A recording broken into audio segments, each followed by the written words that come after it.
Ciao a tutti, eccoci finalmente sul campo quasi operativi. Siamo in una spiaggia, siamo su di una spiaggia a nord della città di Latina, esattamente nella spiaggia di Tor Caldara, in località di Tor Caldara. È un posto che conosco bene, un posto in cui vengo spesso a fare fotografie quando voglio fare fotografie per me stesso. Poi è un discorso che svilupperemo questo in un'altra parte di questo videocorso. Dunque, la prima cosa che dovremmo fare è naturalmente impostare la nostra macchina fotografica, la nostra fotocamera, cioè cercare di impostare in qualche maniera i settaggi dei parametri tecnici critici della nostra macchina fotografica, della nostra fotocamera.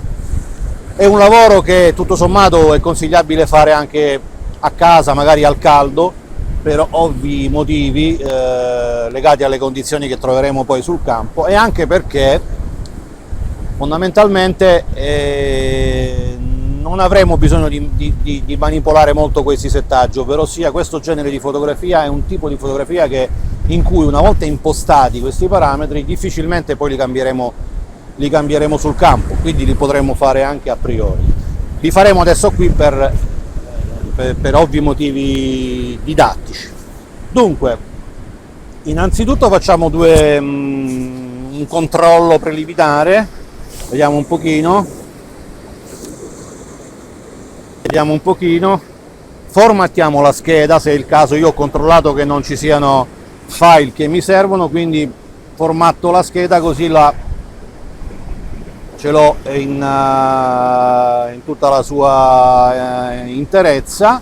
Vediamo un po' anche di controllare le batterie, 96% e 95%, quindi vanno bene, le batterie sono cariche.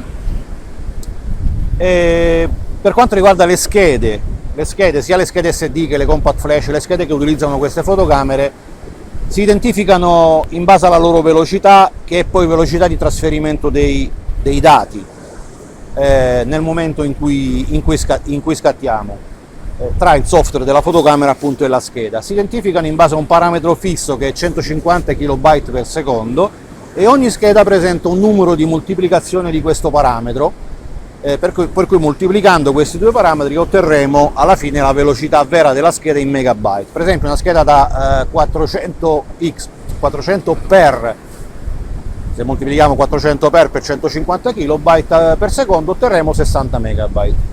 Ora, in questo genere di fotografia non avremo bisogno di schede estremamente performanti in termini di velocità,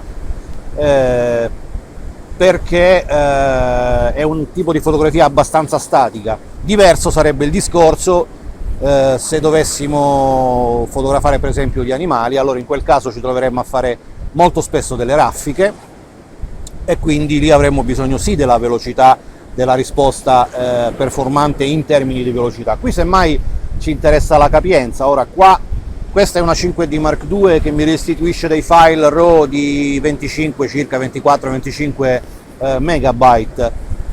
Molte volte utilizzo anche la 5D SR che invece mi dà file, per esempio potrebbe essere il caso della Nikon D800, che restituiscono file di 35-50 megabyte nel caso della Canon. In quel caso sarebbe importante più che altro la capacità della scheda. Direi che una 600-800 per di 16-32 megabyte copre tutte le esigenze che abbiamo a questo riguardo. Ok, vediamo un po' di impostare questi parametri tecnici di massima, anche se poi qualcuno lo cambieremo, ma sarà roba di poco. Vediamo un pochino. Utilizzo lo schermo per far questo, utilizzo lo schermo diciamo che dà le informazioni cumulative. Allora vediamo un pochino. Per quanto riguarda gli ISO, non avremo bisogno di ISO molto alti, benché questa sia una macchina fotografica che tiene molto bene gli ISO. Diciamo che in realtà avremo più che altro bisogno di ISO bassi, perché dovremo ottenere tempi lunghi, e quindi in questo caso, cioè per cercare di restituire questo movimento del mare, per cercare di ottenere quell'effetto di motion blur, cioè di mostro sfocato come si dice, che ci restituisce appunto il movimento del mare. e quindi direi che un 400, cominciamo da questa impostazione, la mettiamo a 400 ISO. Il bilanciamento del bianco io consiglio sempre di lasciarlo in automatico, perché nel 95% dei casi sarà sufficiente. Tutto al più, se volessimo scaldare un po' la scena o raffreddarla, potremmo utilizzare, non so, il settaggio per le ombre o il settaggio per il cielo nuvoloso, oppure agire direttamente sulla scala dei Kelvin, se conosciamo bene le risposte dei Kelvin. Altro parametro è il punto di misurazione. Allora, in questo caso no, lasciamolo così, lasciamolo singolo, semmai lo cambiamo dopo. Che tipo di esposizione utilizzare? Di sistema di misurazione della luce usare? Io sono un patito della misurazione manuale, perché la misurazione manuale mi dà la possibilità di agire contemporaneamente sui diaframmi e sui tempi e gestirli direttamente.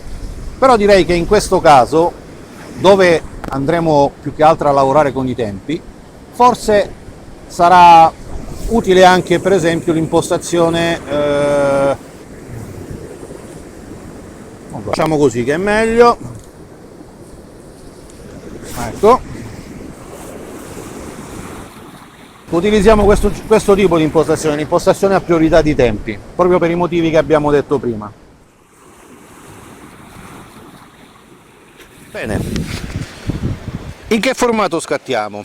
Io il consiglio che vi do è quello di scattare sempre in formato RAW, perché il formato RAW è quello che comunque ci restituisce appieno tutte le informazioni che il sensore della nostra fotocamera è in grado di registrare, quindi scattiamo in formato RAW. Tutt'al più, se abbiamo bisogno di una fotografia pronta, possiamo abbinare al formato RAW, accoppiare al formato RAW, cosa che le nostre fotocamere prevedono un po' tutte, uno dei formati JPEG. Io consiglio, ecco, questo il più rifinito. Altro capitolo: che tipo di esposizione utilizzare? Ma come sapete abbiamo tre tipi di esposizione predeterminata: quella spot, quella media prevalenza centrale e quella che per Canon è valutativa e per Nikon invece si definisce matrix. Io consiglio di usare questa ultima esposizione, matrix o valutativa. È un'esposizione in cui il software della fotocamera esegue una comparazione con un database interno rispetto alla scena che abbiamo ripreso, fa una media e tira fuori, estrapola l'esposizione più giusta per lui, e devo dire che poche volte mi è capitato che abbia fallito, quindi tranquillamente utilizziamo la misurazione valutativa in Canon o matrix in Nikon.